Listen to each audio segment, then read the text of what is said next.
Iran में पिछले 2 सप्ताह से जारी विरोध प्रदर्शन गुरुवार को उग्र हो उठे हैं।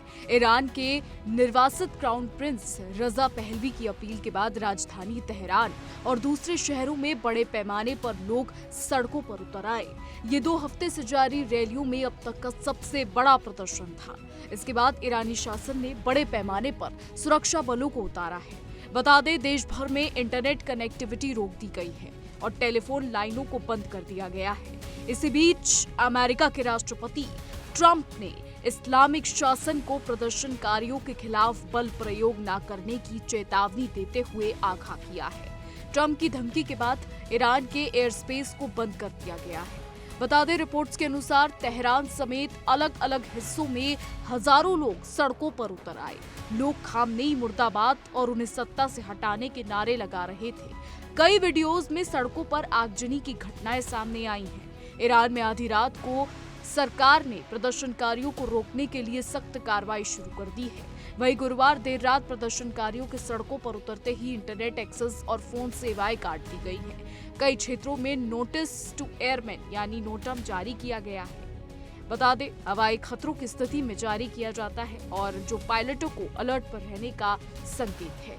देश में कई जगहों पर डिफेंस सिस्टम को एक्टिवेट किए जाने की भी रिपोर्ट्स सामने आई हैं। आपको बता दें कि इंटरनेट मॉनिटरिंग ग्रुप नेटब्लॉक्स ने कहा कि लाइव डेटा से पता चला है कि कई सर्विसेज प्राइवेटाइज में कनेक्टिविटी ठप हो गई है, जिससे देश के बड़े हिस्से इंटरनेट से दूर हो गए हैं। नेटब्लॉक्स ने कहा कि लाइव मैट्रिक्स से पता चलता है कि ईरान अब देशव्यापी इंटरनेट ब्लैकआउट के बीच में है। वहीं ट्रंप ने ईरान को कड़ी चेतावनी दी है और कहा है कि अगर अधिकारी प्रदर्शनकारियों को मारना शुरू करते हैं तो अमेरिका सख्त कार्रवाई करेगा। ट्रंप ने कहा, मैंने उन्हें यानी ईरान को बता दिया है कि अगर वे लोगों को मारना शुरू करते हैं तो जैसे कि वे अपने दंगों के दौरान करते हैं, अगर वैसा करते हैं तो हम उन पर बहुत जोरदार हमला करेंगे। ट्रंप की धमकी ऐसे समय में आई है जब मानव अधिकार समूह ने ईरानी शासन पर प्रदर्शनकारियों पर गोली चलाने का आरोप है। मानवाधिकार कार्यकर्ताओं का कहना है कि प्रदर्शनों से जुड़ी झड़पों में पहले ही 45 लोगों की जान जा चुकी है और कई लोग घायल हुए हैं।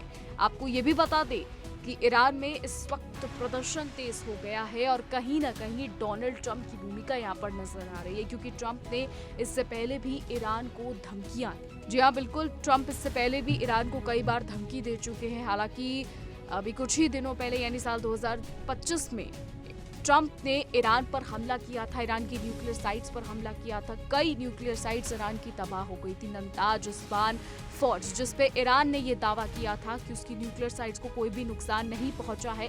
वहीं अमेरिका और इजराइल की तरफ से ये दावा किया गया था कि ईरान की न्यूक्लियर साइट्स पूरी तरीके से तबाह हो गई हैं। ऐसे में अब ईरान में जिस तरीके से प्रदर्शन भड़क रहा है तो इसके पीछे कहीं ना कहीं अमेरिका को वजह बताया जा रहा है। कहा जा रहा है, रिपोर्ट्स ऐसा दावा करती हैं कि ट्रंप प्रशासन ईरान में प्रदर्शन भड़का रहा है, तख्ता पलट करने की कोशिश ईरान में की जा रही है। वहीं रिपोर्ट्स ये भी सामने आई थी कि अगर ईरान में ज्यादा प्रदर्शन होते हैं तो खामनेई देश छोड़कर भाग सकते हैं। बताया जा रहा है कि खामनेई रूस भाग सकते हैं। तो ऐसे में मध्य पूर्व में हालात और ज्यादा बिगड़ते जा रहे हैं। इंटरनेट ब्लैकआउट के बाद से मध्य पूर्व के हालात ठीक नहीं है। वहीं ये भी देखना है कि इजराइल इसको लेकर क्या बड़े कदम उठाता है। फिलहाल अब आगे देखना होगा कि मध्य पूर्व की राजनीति किस तरीके से बदलती है। ईरान में क्या कुछ होगा, क्या ईरान पूरी तरीके से तबाह हो जाएगा, क्योंकि जिस तरीके के हालात ईरान में हैं उससे कयास यही लगाए जा रहे हैं। फिलहाल अब आगे देखना होगा कि क्या कुछ होता है। हमारी आज की रिपोर्ट में बस इतना है। आपकी क्या राय है इस पर, क्या कुछ सोचते हैं, कमेंट के जरिए जरूर बताइएगा। और ऐसी देश और दुनिया की तमाम बड़ी खबरें जानने के लिए देखते रहिए इंडिया डेली।